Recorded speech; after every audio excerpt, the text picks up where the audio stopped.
আসসালামু আলাইকুম রহমতুল্লাহি আবরাকাতু। সম্মানিত দিনী ভাই বোনেরা, আমি ভাসানী সরকার চিশতি আবার আপনাদের সামনে আজকে উপস্থিত হয়েছি রমজানের ষষ্ঠতম দিনে। এই রমজান আসে আমাদেরকে পরিবর্তন করার জন্য। এই রমজানে আমরা যদি চাই নিজেকে পরিবর্তন করার পাশাপাশি আমাদের পরিবারের সদস্যদেরকে পরিবর্তন করব। আমরা যদি চাই আমাদের ঘর হোক শান্তির ঘর, তাহলে এই রমজানই হচ্ছে সর্বশ্রেষ্ঠ এবং উপযুক্ত সুযোগ এবং সময়। তাই আজ আমরা আলোচনা করব কিভাবে রমজানে পরিবারকে ইমানি পরিবেশে গড়ে তুলব। আল্লাহ তাআলা পবিত্র কালামুল্লাহ শরীফের মধ্যে ইরশাদ করেন, হে ঈমানদারগণ, তোমরা নিজেদের এবং নিজেদের পরিবারকে জাহান্নামের আগুন থেকে রক্ষা করো। অর্থাৎ আমার আল্লাহ বলেছেন যে প্রথমে নিজেকে জাহান্নামের আগুন থেকে রক্ষা করার জন্য এবং নিজের সাথে নিজের পরিবারের সদস্যদেরকেও জাহান্নামের আগুন থেকে রক্ষা করানোর জন্য। এই আয়াত যখন নাজিল হয় তখন হজরতে উমর রাদিয়াল্লাহু তাআলা আনহু নবী করিম সাল্লাল্লাহু তাআলা আলাইহি সাল্লামকে জিজ্ঞেস করলেন, ইয়া রাসূলুল্লাহ, আমরা নিজেদেরকে জাহান্নামের আগুন থেকে রক্ষা করব সেটা বুঝলাম, অর্থাৎ আমরা আল্লাহর আদেশ নির্দেশ পালন করব, আল্লাহর হুকুম হাকাম মেনে চলব এবং হালাল পথে চলব, হারাম থেকে বেঁচে থাকব। এইভাবে আমরা নিজেদেরকে জাহান্নামের আগুন থেকে রক্ষা করব। কিন্তু আমাদের পরিবারকে আমরা কিভাবে জাহান্নামের আগুন থেকে রক্ষা করব? তখন রাসূল পাক সাল্লাল্লাহু তাআলা আলাইহি সাল্লাম ইরশাদ করেন, আল্লাহ তাআলা তোমাদের জন্য যে বিষয়গুলোকে আদেশ করেছেন তোমরা তোমাদের পরিবারকে সেই বিষয়ে আদেশ করবা, এবং তোমাদের জন্য যে বিষয়গুলোকে নিষেধ করেছেন তোমরা তোমাদের পরিবারকে সেই সব বিষয়ে নিষেধ করবা। এই পথ অবলম্বন করলেই তোমরা তোমাদের পরিবারকে জাহান্নামের আগুন থেকে রক্ষা করতে পারবে।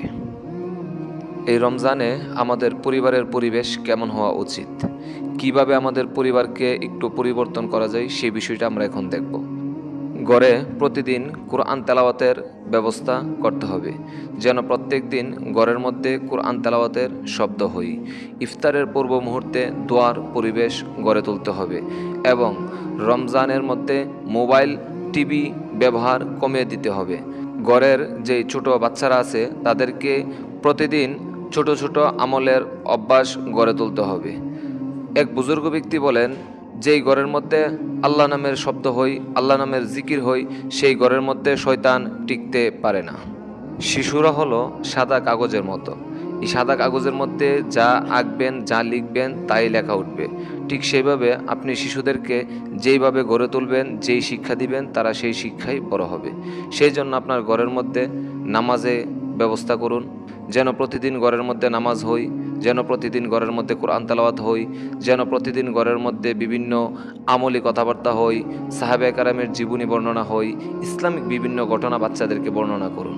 এইসব দেখে দেখে বাচ্চারা ছোট থেকে ইসলামিক পথে শিক্ষা গ্রহণ করবে, ইসলামিক পথে জীবন পরিচালনা করতে শিখবে।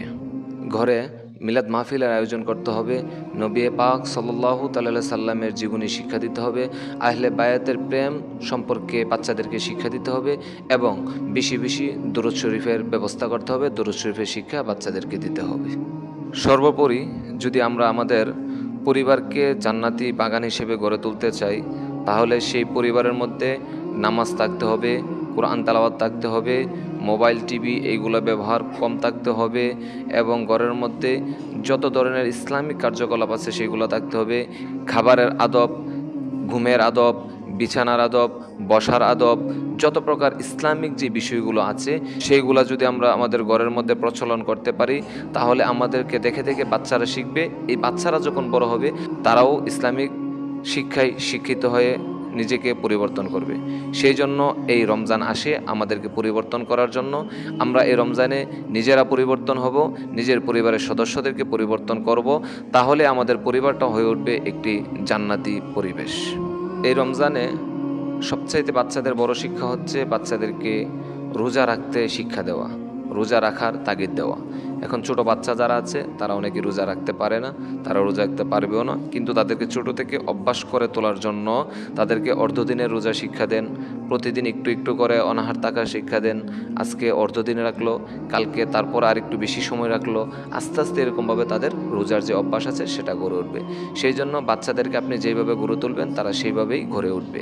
এখন ছোটোবেলায় যদি আদর দেখিয়ে, মায়া দেখিয়ে তাদেরকে রোজা থেকে বিরত রাখেন, বড় হয়ে একটা সময় দেখা যাবে যে তারা রোজা রেখে অভ্যস্ত না বিদায় তারা রোজা রাখতে পারবে না, সেটা তাদের জন্য কষ্টসাধ্য হয়ে পড়বে। সেই জন্য সর্বপ্রথম গড়কে জান্নাতে পরিবেশ করতে হলে নিজেকে পরিবর্তন করতে হবে, ইসলামিক আইনকানুন মেনে চলতে হবে। তাহলে আপনাদেরকে দেখে দেখে বাচ্চারাও ইসলামিক আইনকানুন মেনে চলবে।